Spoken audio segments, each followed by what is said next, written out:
Hello everybody, I am Sabah Kausar Sheikh, as Assistant Professor in the Electrical Engineering Department of AISSMS Institute of Information Technology.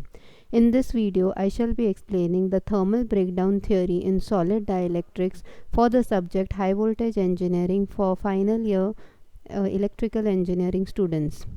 Now, as per this theory, when an electric field is applied to a dielectric, conduction current flows through it.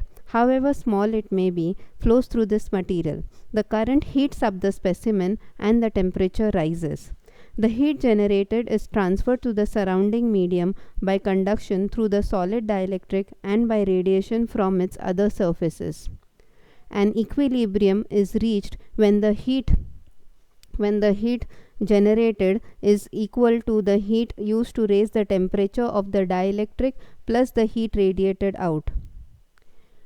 Okay, whenever this equilibrium, or whenever this two things, that is heat generated and heat radiated out, is the balance is lost, then there is an imbalance, and therefore it can lead to the breakdown.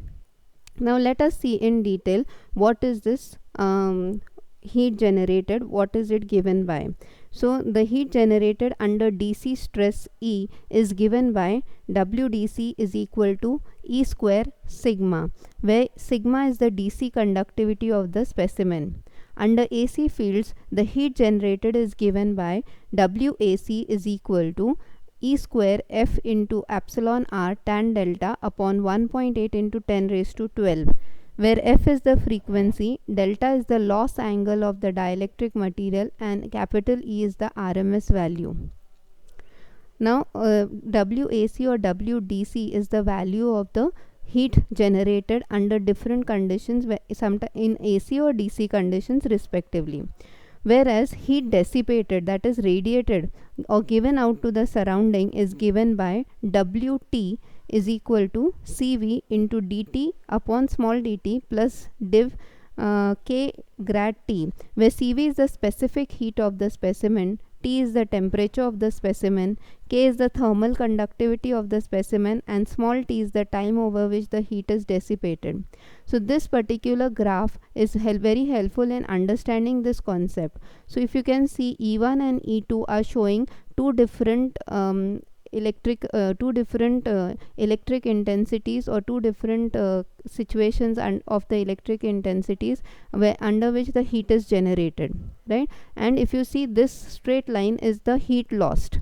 Now if I consider this E2 condition, if I see this line heat loss, then at points TA and TB, you will see that there is equilibrium. That is, whatever is the heat generated at this point is equal to the heat lost at this point.